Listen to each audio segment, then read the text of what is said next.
જય શ્રી કૃષ્ણ મિત્રો, 9મા દિવસની વાર્તા છે નણંદ ભાભી। એક બ્રાહ્મણ હતો અને એક બ્રાહ્મણી હતી। બંને જે મળે તેથી સંતોષ માની સુખપૂર્વક રહેતા હતા। પેટે વિસ્તાર મોટો હતો। 9 છોકરાઓનું પરાણે પૂરું થતું હતું। ઘણીવાર તો રાંધેલું ધાન ભાગ્યમાં પણ ન આવે। આમ છતાં બ્રાહ્મણી સંતોષ માની ઘર નિભાવે। તેનું પિયર ગામમાં હતો। ભાઈઓ શ્રીમંત છતાં તેણે દુઃખમાં કોઈ વેળા ભાઈઓના ઘરે મીટ માંડી ન હતી। ભાઈના ઘરે આજે પુરુષોત્તમ માસનું ઉજવણું હતું એટલે ભાભી લોકલાજે નોતરું દેવા આવી। પોતે શ્રીમંત હોવાથી ઉજવણામાં આખા ગામના બ્રાહ્મણોને જમાડવાના છે એવા અભિમાનથી તે ફૂલી સમાતી ન હતી। તે બોલે, 9 નોળિયા 10મો દેવ અને 11મા બાઈ તમે।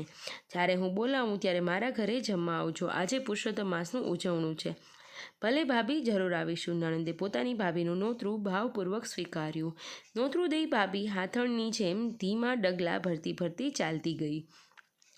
ભાભીના ગયા પછી નણંદને મહાદુઃખ થયું। પોતાના વાલા બાળકોને નોળિયા કહ્યા। ભગવાનને મને 9 બાળકો આપ્યા એ ઓછા કોઈના ઘરે ખાય છે હશે। મોટા ભાભી છે તેમ કહી નણંદે મન વાળ્યું। સાંજ પડવા આવી છતાં જમવા બોલાવવા કોઈ ન આવ્યો। નણંદને વિચાર આવ્યો, પોતાના ભાઈનું ઘર છે, ક્યાં પારકું છે તે બોલાવવાની વાટ જોવી।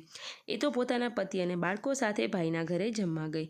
નણંદને આવેલી જોઈ ભાભીએ છણકો કર્યો, તમને કોઈ બોલાવ્યા છે તે જમવા આવ્યા?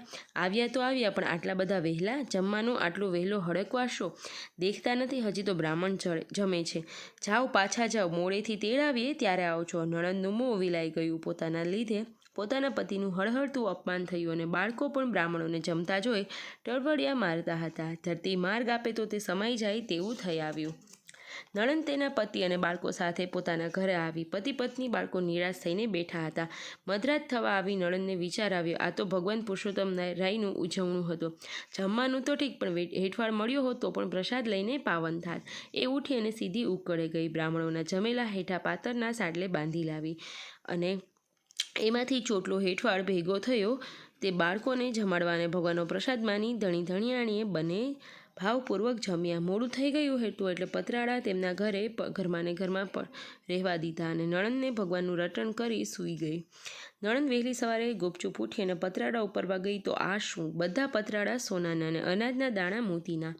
બ્રાહ્મણીને આશ્ચર્યનો પાર ન રહ્યો। તેણે પોતાના પતિને જગાડી ભગવાનની કૃપાનું ફળ બતાવ્યું। બંને જણા ભગવાનની કૃપાને લીધે ગાંડા ઘેલા થઈ ગયા। પતિએ કહ્યું, આપણે ગરીબાઈના લીધે વ્રતનું ઉજવણું કરવું નથી। જો તું કહે તો આપણે પણ બ્રાહ્મણોને જમાડીએ। ધર્મના કામમાં મારી ના હોય? આજે જ નોતરું દઈ આવો। બ્રાહ્મણીએ કહ્યું। બ્રાહ્મણ તો ઘરે ઘરે નોતરું દઈને આવ્યો। સોનું અને મોતી વેચી સીધું સામાન લઈ આવ્યો।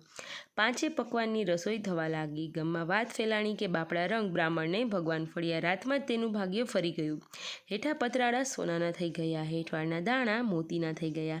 ભાભીએ આ વાત જાણી કે એ જ ઘડીએ તે ધસમસાપુરની પેઠે દોડતી આવીને નણંદને ગાળો દેવા લાગી। રાંડ ચોરટી, લાવ મારા પતરાળા, ક્યાં તારા બાપના હતા તે તું લઈ આવી।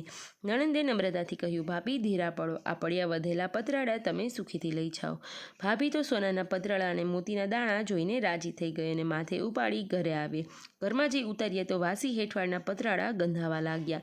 તે ક્રોધથી રાતી પીળી થઈ ગઈ અને બધા પતરાળા નણંદના વાળામાં ફેંક્યા અને જુએ તો નણંદના ઘરે બાળકો બ્રાહ્મણો નાના મોટા બધા આનંદથી જમે છે અને આશીર્વાદ આપે છે। આવી રસોઈ તો ઘણા દહાડે જમ્યા।